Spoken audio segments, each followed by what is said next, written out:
Welcome to the Grief Ladies, the practical guide to what comes next. I'm Kelly Daugherty. And I'm Karyn Arnold, and we are two grief professionals with over 50 years of combined experience.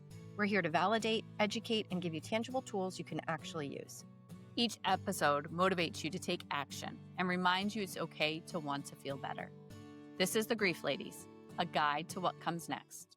Hi, everybody, and welcome to the Grief Ladies podcast. We are here today with Karyn and Cheri, and of course, Kelly. So welcome to everybody. We'll do introductions in a moment, but today we're going to be, moving through our grief framework, and we are at the letter F for finding, which is sort of that space in that time where a lot of people are asking what comes next, trying to figure out some things that they can do to be helping themselves through, certain parts of their process. And there's a lot to talk about this. I'm almost starting to give it away, and I don't want to. So I'm going to pull back a second, and instead I'm going to introduce our speakers. So first we have with us Cheri Davies. Cheri is a clinical social worker from Saratoga, New York. Her husband, Chris, was diagnosed with younger-onset Alzheimer's in June 2019 at the age of 51. In addition to being a full-time caregiver, Cheri is an author, podcaster, and an Alzheimer's Association advocate. We also have with us Karen Sandone. And Karen is a human resources director from Doylestown, Pennsylvania. Her husband, Anthony, was diagnosed with Alzheimer's in September of 2023 at the age of 55. In addition to being a caregiver, Karen has a large following on social media, a podcaster, and is also an advocate for the Alzheimer's Association. Together with two other friends, they started Surviving the Now, a space for women whose husbands have younger onset Alzheimer's. So glad to have you both here with us today. This is our first time we've had four people all together. And it's an interesting connection because we're all sort of neighbors in the oddest way. Cheri and Kelly are neighbors, and Karen and I are kind of neighbors too. And that's also never happened. So lots of new things happening here today. So thank you both for being here. We've got so much to talk about. Yeah, thank you so much for inviting us.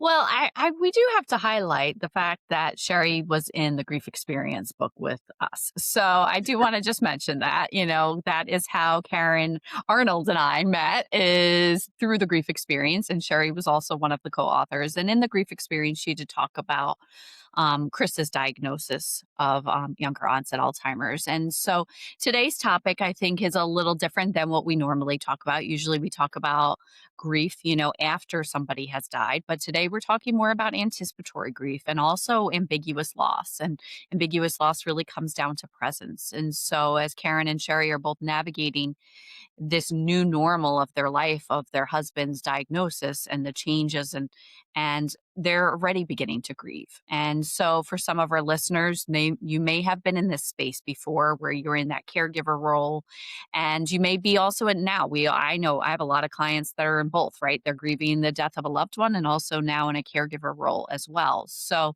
this is a little different than what we've talked about, but I also think it's going to be extremely beneficial to be able to talk about this and, really talking about finding when we're with our letter of our framework and finding meaning and how the two of you connected. So Karyn, can I start with you and maybe you just share a little bit about Anthony and your experience and your journey so far? Sure. Anthony was showing some signs of memory loss back in 2020, and they really started progressing. And at the time, I had really no understanding about Alzheimer's. I do not have it in my family. I really didn't know anyone that actually had Alzheimer's. So we started going to the neurologist to determine what was next. And in September of 23, they diagnosed him with younger onset Alzheimer's. So obviously we were devastated. We were shocked. Anthony's a 55-year-old guy who looks really young, very built, very healthy. And so this was really something that we just never expected. We have 6 children. And so, of course, having to deal with telling them and working through all of those emotions was very difficult. But we got through it. We talked a lot about next steps because for me, I had a lot of decisions to make. We do go through grieving very quickly because this is a terminal illness and there's a lot of unknowns. Like Cheri, we have no idea what's coming next in terms of timing. And so that grieving process also happens every time I see a new symptom or every time something reminds me of what Anthony used to be able to do. So we did turn this into advocacy. We turned it into awareness. I stopped saying why me and started saying watch me, and just pushed along to really make a statement and provide support for others who are going through this. And that's how I met Cheri. And so we've been able to really connect and make great friendships out of a very serious and difficult situation. Yeah. And as one of Sherry's closest friends, I'm very grateful, Karyn, that you have connected with Cheri and that you guys have this nice little support network, because I think it is so important. Karyn and I both do grief support groups because we believe having that support is, family sometimes can be challenging and difficult, and sometimes you just need other people who get it, and you don't even need to say much, but you know that they get it. I agree. So, thank you, Karyn, for being here. Of course. So Cheri, will you share a little bit about Chris and his diagnosis and where he's at today and how you're doing? Yeah, sure. So Chris was diagnosed in June of 2019. And, I tell the story all the time of 2 years earlier, our son Aiden was a high school student in an AP Psych class and had a 1-hour lesson on Alzheimer's, and came home and said, I think Dad has Alzheimer's. Here's a pamphlet. And I was like, absolutely not, because we were in our late 40s. And, obviously then at that point, things happened over time. And so we, like Karyn, went to the neurologist, tried to figure out what was going on. And, it was very clear from his primary care that something was wrong. And I'm a social worker as well as all the other things that I do along the way. And so I kind of went into social work mode, and we had testing done, and we had a neuropsych, and we had this, that, and the other thing, PET scans, all that. And so when he got diagnosed, we almost were kind of prepared for it in a way, because we had been kind of working towards it over that year. But what I wasn't prepared for is kind of what Karyn said, just all the things that happen along the way. You're grieving every single thing that happens. And in the beginning, it was very difficult to figure out, what am I going to do with my future? It was very scary to have to deal with that diagnosis. And, nobody thinks they're going to be early 50s dealing with Alzheimer's. So, as Karyn mentioned, right, like every single thing that happens along the way, we're grieving it. And, Chris is now in a later stage. He's in a pretty moderate to severe stage. Needs to have someone with him most of the day. I can leave for an hour or two in the daytime, but nighttime I can't leave him. And so every single time one of those things happen, and it could be something as simple as, I wanted to go see my parents in Texas. I have to find people to stay with him. And that's just a different kind of grief of like, I can't just get up and leave, right? So it's not even just necessarily about him. It's things that I've lost along the way, that sense of freedom, right? I can't just go on vacation because I decide I want to go on vacation a certain day. It's like, it takes a village to do that. And so that goes to that sense of community, not only just within my own social circle. I'm super fortunate to have family that's cooperative. I have good friends.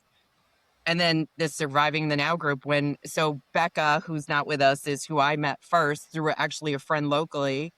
And then Becca met Karyn through social media. She saw her on TikTok and Instagram. And Karyn and Eileen, who's our fourth, they met through their local Alzheimer's Association. So then we came together, and having women who understand the younger onset piece and what we're going through as spouses has just been incredibly valuable to me, because it really changed just my own mental health to have these women with me and know that I wasn't alone. Yeah. And we had talked a little bit beforehand in terms of like what it is that can help, and whether we're in anticipatory grief or we are in the aftermath. I think a lot of times we are accustomed to doing things on our own. That's sort of how we are I guess, raised to be, or we're just used to being, we put our head down, we do our own thing, and being independent, taking care of things ourselves, is sort of what we feel like we're supposed to do. And yet there's times in life where that becomes really difficult. And in some ways, not what we have to do. And I talk to people a lot about the importance of building a support system. Some people maybe have some pieces of that in place, some maybe not as much, or maybe the people that they do have aren't the people who understand or who can really help them. So the word that I loved was community, that I think that you guys had shared. Can you talk a little bit? I mean, you have started a bit, but where that transition was for you in terms of like probably being in that place where you're going to work and you got your family and all of that, and then suddenly needing to open up to this new space of having to find the community that was going to be able to support you. I'll talk to that a little bit, Cheri. So originally when we received the diagnosis, Anthony and I were very private about it. I was in shock. And so when we received the diagnosis, he was in a mild, I would say mild moderate stage. And so what we did is we started talking with other people. We started building awareness, and our children started posting memories and funny videos and really a collection of Anthony on social media. And from there, we built this large social media community where individuals were emailing me every day, texting me, asking me questions, and I just wanted to help everyone. And so that is how besides being drawn to Cheri and Becca and Eileen, I could not, as one person, answer all those questions. And we wanted to make sure we were taking care of our community. And I know this is a different community than our support and our family, but it is really a group of people who understand everything that we're saying. They understand what we're feeling. They understand what we're going through. And to have individuals who we can reach out to, who reach out to us, and they tell us we've helped them, we've saved them, we've been their support system, that has meant a lot to me. It's really helped me with my grieving. And I guess, Cheri, you probably have felt the same way. Yeah, I mean, on our website, I actually run the piece where people are communicating through our website. We all kind of have different jobs within our little group that we have. And I will tell you, at least once or twice a week, I have people who are, telling me their story, asking just simple questions, just kind of even just like, thank you so much for doing what you're doing. And, I never, I guess, would have thought that would have meant so much to me. But like, I feel like that shows me like we're making some sort of difference for other people. And I think when I had for so long, like I said, I was kind of out there by myself. To know that now we're impacting other people, it's really just changed how I feel like about, I still have all my grief, but I also feel like I'm making a difference. And those things together have really been life-saving for me. Yeah. Right. Eileen always says you take your pain and put it into purpose. And I think that really describes what we're trying to do. Yeah. And I think that speaks so much to the idea of the finding, because there is an understandable and maybe natural tendency of how we could turn inward. There's so many things that you're trying to focus on and manage, and your mind just has to be going all the time with what's coming next and what you need to be doing, to try and stay afloat. So trying to step outside of yourself can be really difficult, and yet I think when a person gets to a certain point, and I'm sure that wasn't the very first thing you felt you could do, but in time, what a difference that has made to be able to help other people. When I worked for hospice, I was a bereavement coordinator, but for a time I was the volunteer coordinator as well. And a lot of the people who came through were those who had lost a loved one on our hospice services. And what they said that did for their grief in being able to give back and help. It's just such a two-way street, how that comes and goes. And so it can be a really wonderful way to kind of open ourselves up, maybe to that what comes next. And I think the other piece is too, Karyn and I also do a lot with the Alzheimer's Association. Mhm. And so like we went to DC last year to talk to politicians about getting funding, things like that. And I had never done anything like that before, and just going and being able to tell our story and realizing that something as simple as our story could make such a difference. Unlike Karyn, I think right from the beginning, and that might just be the social worker in me, I started talking out loud to people, anybody who would listen. I was on TV things, and for probably the first few years, Chris and I did a lot of forward-facing things. Um, and I found it very helpful. And, unfortunately, Chris wasn't super comfortable with it, but he did it because he knew it was important. And once he got to a point where he got uncomfortable, I obviously was like, you don't have to do that anymore. Right. But it was really helpful to be able to talk to people and be able to impact policy as well, which was something that I thought was, for me, was surprising that I actually was like, yes, this is a good thing. Mhm. Um, because we came in at a time when some of the medications weren't available, and Chris was kind of always behind the 8 ball and didn't have access to some of the infusions and things like that because Medicare and Medicaid services weren't allowing private insurance companies to cover it. And so we actually missed the window for him to be able to get some of these drugs that might have slowed the progression down. And I just felt really strongly about like, I just don't want anybody else to have to go through that. And Karyn, they were able to use those medications. We were. I mean, Yeah. Anthony was on it he had 40 infusions, probably a year and a half. He's no longer on Leqembi because of his decline and where he is. But I was grateful that we had the opportunity. Yeah. Yeah. Yeah, Absolutely. And sometimes that idea of opportunity, it can maybe it always feels like it fits, but there are opportunities, and I think while it is not something we would ever want, we talk to people a lot about growth and the ways that we change and the ways that's like we've always kind of done things this way. I hear that from people a lot. Well, I never ask for help. I'm just, I'm not the kind of person to ask for help. And it's like, well, that's how most people would like to be, but there comes a point where maybe it just makes more sense. And we're kind of giving that gift to other people, to be able to help. I think when people hear these stories sometimes, of what you guys are going through and when someone is grieving, the people around you, they do care and they probably feel pretty helpless. And so, also inviting that opportunity of asking for help, which I think you guys were also talking about a little bit before, creates an opportunity in some ways too for more connection. Before we jump back into the episode, we want to share something that's really close to both of us. The Grief Experience, Tools for Acceptance, Resilience, and Connection, is not only a powerful book, it's actually how we met. We were two of the 25 authors who came together to write this collection. Each chapter offers a personal story about grief, different relationships, different circumstances, different ways people try to make sense of life after someone they love died. Readers tell us these stories feel honest, compelling, and surprisingly reassuring. Many say it helped them feel less alone in what they're carrying.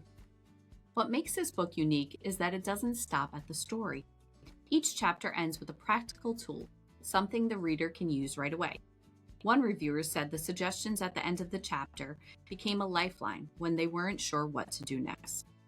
If you're looking for grounded support, or you're a therapist wanting to understand better the reality of grief from many angles, this book offers connection, clarity, and real guidance, not cliches.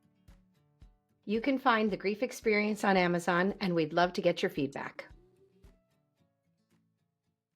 So I am curious because I know the caregivers I work with, and even having to be in a sub, I wouldn't even call myself a caretaker last year with my dad when he was declining, but having a taste of that time was very difficult and challenging.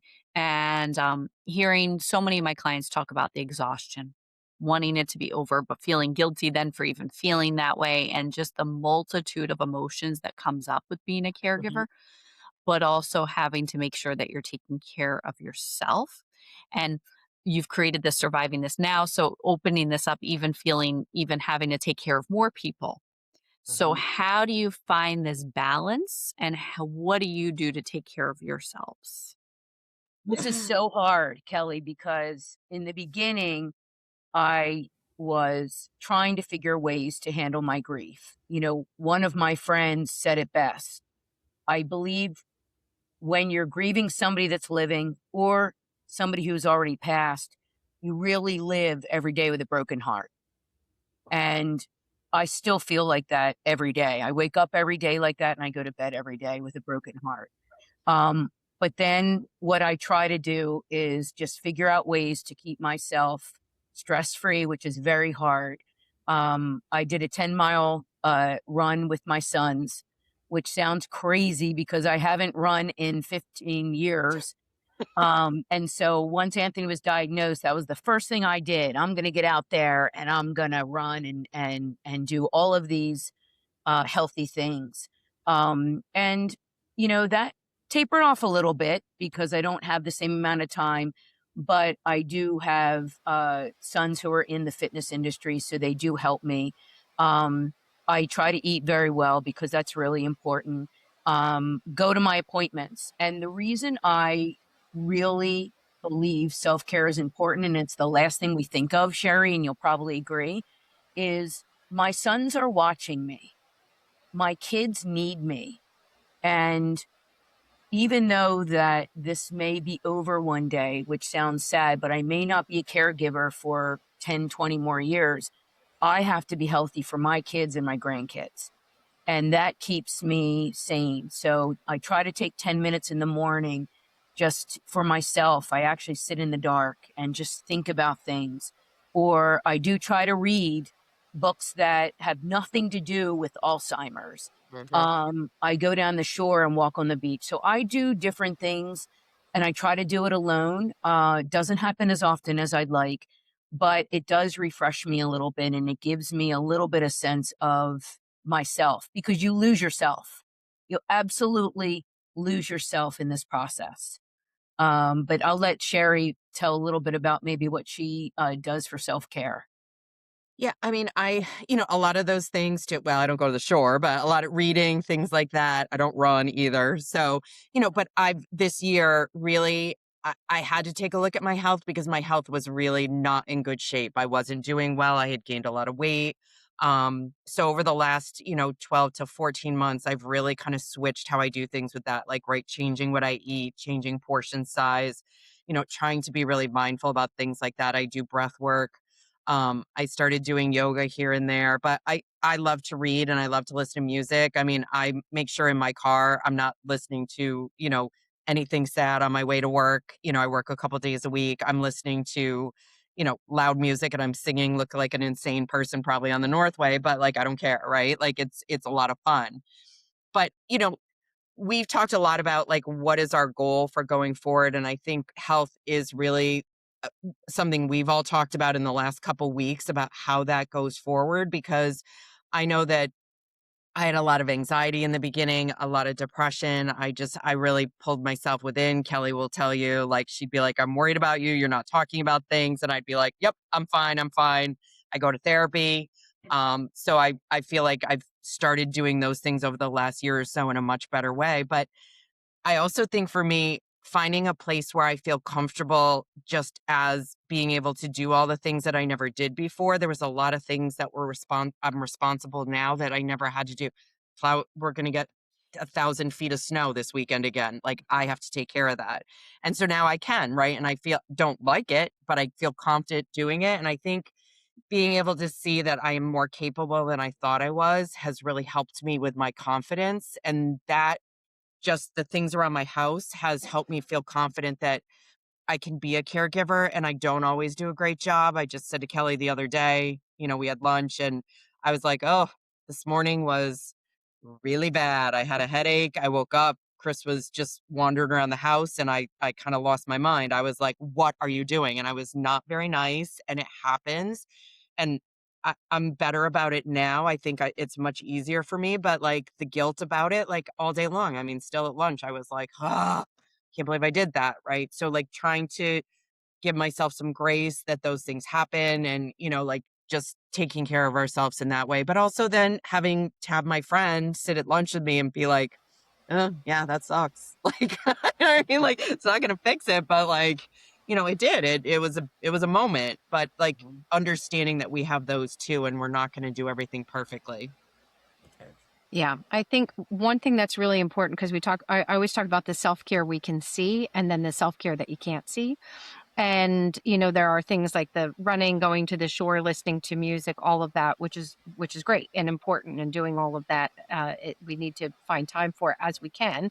But then there's the self-care that you can't see, which I think is expectations. And we do go into so many things expecting perfection of ourselves, whether we're in the moment of that or upon reflection. And a lot of times I know people that I'm working with are putting every moment under the microscope and really picking it apart. And even if somebody were to ask you at the time, are you doing the best you can? We'll always say yes. But for some reason, that just doesn't always seem to be good enough.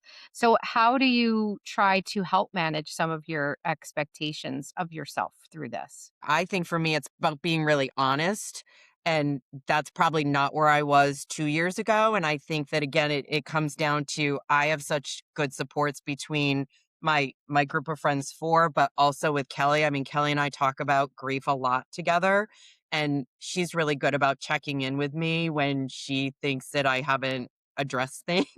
She, you know what I mean? Like, we've been friends forever. Like, she knows me, right? Like, I could have the perfect face on of like, yep, doing it. And she'll be like, yeah, I don't think you are, so having somebody also that's really honest with me, as much as in the moment, I'm like, ugh, you're driving me crazy. Like, it's really important.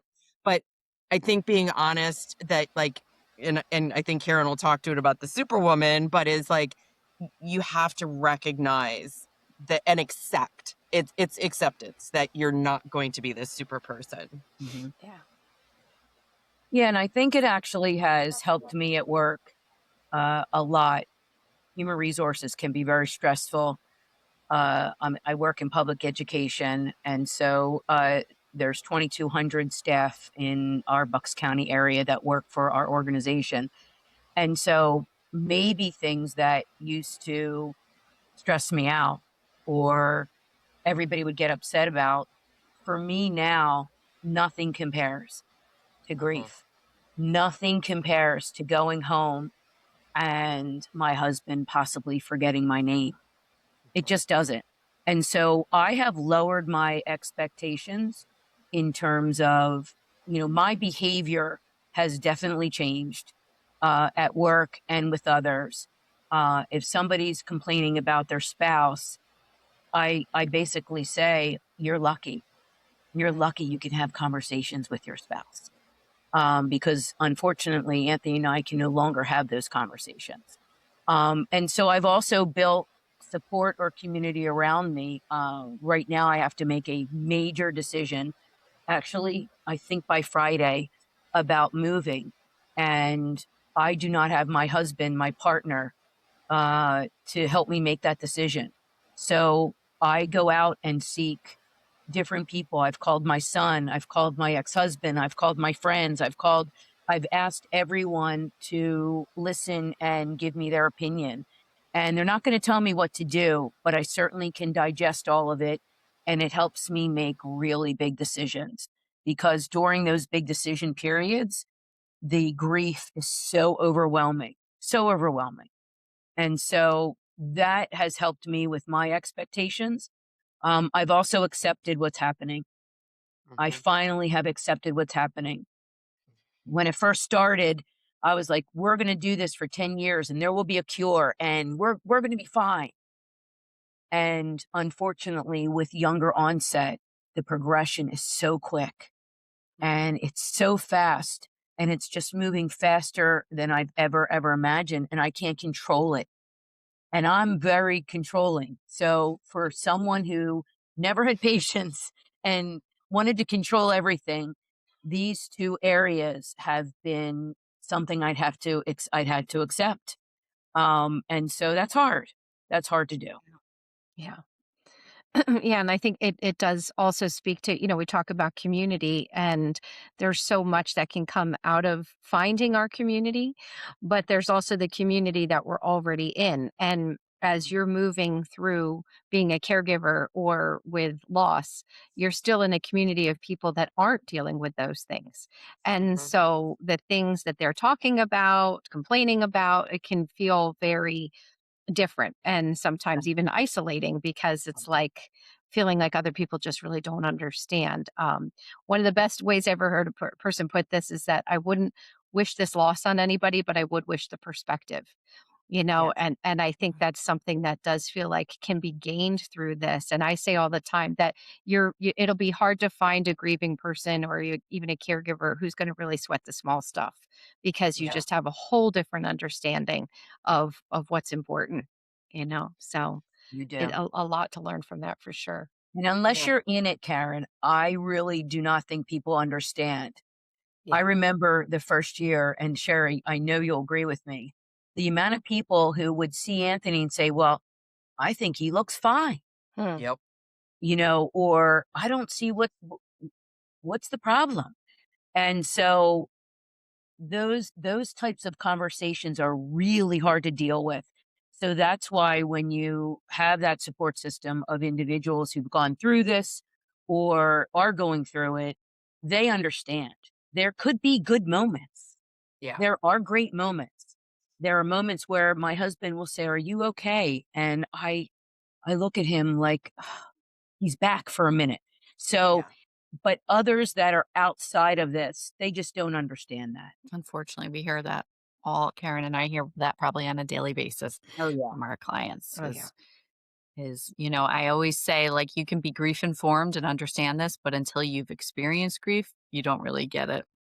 Yeah. And it's all different, right, Kelly? Like Mhm. my grief is different than Cheri's grief. And Exactly. so when people want to talk to me about their grief, I just have to listen. I'm not going to bring up my story unless they ask me to, because they obviously need to talk. And that's really important. If you're looking for a place where you don't have to explain why the days feel different after someone you love has died, we created something for you. The Grief Ladies community is our private, free Facebook group where you can connect with others who get it. It's a space for steady support, real conversations, weekly prompts based on our grief framework, and guided tools you can use at your own pace. You'll also get early access to workshops, new resources, and behind the scene updates from our podcast. If you want a community that's honest, compassionate, and grounded in practical support, come join us. Just search the Grief Ladies community on Facebook. We'd love to have you. So we always have a segment on our podcast. It's called Celebrate Their Life, and it's really to be able to help shift the focus to what still remains, how to still stay connected. And so um, we just did another interview and we talked about glimmers, and glimmers are these moments, these positive moments. And it's been on my mind a lot as I'm listening to both of you ladies talk about this. And I think Karen even just shared a glimmer, right? When Anthony's able to look at you and ask you if you're okay, right? So how do you, while knowing what the future holds for both of your husbands and what you're going through, how can you still remember the good, and how can you still celebrate the love and the life that you had? What does that look like for you? Karen, can you start with that? Of course. So this is a tough one because sometimes I feel like I should win an Oscar, right, Cheri? You have to really behave as if everything's fine. And so um, it's not fine, but my husband doesn't know that anymore. And so what I try to do every day is meet him where he is. He is the kindest, sweetest man. And to me, that is his dignity. They always say you lose dignity through this process. But I think of his kindness, his smile, his laughter, all the things that we used to share. I still see some glimmer of that in a daily life, not all the time. And so I am very lucky. I've had a great love in my life, an incredible love. And there's a lot of people that never get to experience that. So whether it might be shorter than I expected, I still have had it. And that keeps me going. That to me is a celebration of life. And so I do appreciate every minute I have with him. We talk about memories. I definitely journal memories and keep our social media accounts going, because I do think one day it'll be really important for me to look at those memories. Yes, absolutely. Definitely. Save everything, put things on flash drives, on hard drives, everywhere, because, Voice you memo. know, I just did a voice they, memo this morning. So yes, exactly, because these are the things that you just want agree. when they're no longer here. Yeah. What about you, Cheri? So I think, a lot of what Karen said is the same thing. It's about being, I feel like for me, it's about being very present and just being aware of what we're doing. So trying to do fun things now. So when he first got diagnosed, I took actually that first, I quit my full-time job. I was fortunate I was able to, and we took like 3 months to just do everything I thought. I thought we had a lot less time at that moment. So we literally were just like, go, go, go, go. Karen did a lot of traveling as well. Mhm. And then realize like, okay, we have a little more time, so what do we do? And so it's finding fun things along the way, and like Karen said, meeting him where he's at, because what we can do now is vastly different than what we could do even a year ago. So like a great example, this morning I'm trying to find different things for him to watch on TV. That's a lot of what he does, right? That's what he's capable of. So I everybody loves Raymond and King of Queens. These 90s shows are actually so simple character-wise that he actually can, even though he never watched them, he can actually go back and watch them, because I'm sick of watching Parks and Rec and Brooklyn Nine-Nine over and over and over again. So, but today, he laughed this morning. I texted my son. I was like, I have not heard your dad laugh like that in quite a while. I mean, he was hysterical. And it's finding things like that we can still connect with, and trying to find those joyful moments. They are coming farther and few between, but Mhm. finding them when we can and appreciating them when that moment. I mean, I was like, I'll sit and watch this for the next 2 hours if he's going to keep laughing like this. And he did 2 hours straight. It was the greatest thing this morning. So finding those moments and recognizing them when you're in it, that's the other piece, is like, you have to really pay attention to like, are you having those moments? Because otherwise they pass you by and you don't recognize it. Yeah. Exactly. I think I don't know how many times probably, Cheri, I've told you you're going to become an expert in mindfulness in this process, because you're having to learn to be in the moment, Right. and enjoy those moments, and be grateful for those moments. Right. Because Kelly will tell you, I am a future forward person. I'm always a what's next? Where are we going? What are we doing? What are we planning for? And this has really, I'm a, all right, what are we doing? What are flying by the seat of my pants kind of thing now, because I've had to. And it's not a bad thing in terms of that growth for me. I found it's very freeing to not have to plan every single moment of my life. There are a lot of things I still have to plan, but there's things like this morning, I was like, okay, we're going to just watch TV and we're going to laugh and we're going to, and I didn't do 4 of the other things I wanted to do, but that's okay, because Right. I'm not going to get that laughter for a very long time going forward. So I want to enjoy it while I can. Yeah. Yeah. Well, and I think that's what, Kelly talks about the mindfulness, and that's something we are often suggesting and trying to help people with, because there is that tendency to be thinking about what's happened, thinking about what's coming next, regardless of where we are. Um, but being present and observing and slowing things down, I think a lot of times when we talk about, that's where our control is, that's where our energy can go. Those are the places that we can actually make a little bit of a difference. So, with that in mind, as we're sort of coming to a close here, we do like to send people away with a suggestion. Anybody who's listening, things that they can do, right now, as other people are trying, they're finding, and what comes next for them. So, Cheri, thoughts that you may have of like what somebody could try today, a mindset or an approach or something that's worked for you, that we could pass on. Yeah, I always, when we go for our book events or anything, I always say, like, the first thing for me is find who your people are. So whether it's a combination of these, whether you're going to therapy, whether you're going to a support group, you're going to a grief counselor, you're finding, like I did, are surviving the now. Like, find your people, because that for me has been a lifesaver. And again, like I said, from day one, I'm super fortunate. I had great people around me already. So, but it's finding what else you need, and paying attention to those small moments. And because when you're in this, when this anticipatory grief is such, it's so unbelievable, right? Like you're losing things all the time. And so figure out what you need and really ask for it. Yeah, that's great. Great advice. And, I'm sure a shift, it's not something that Yeah. necessarily comes easily, but No. something that we do want to prioritize because it's possible. It's something you didn't think you could do that eventually Right. you found, you haven't been able to live without. It's something that you really need. So, Yeah. Karen, how about you?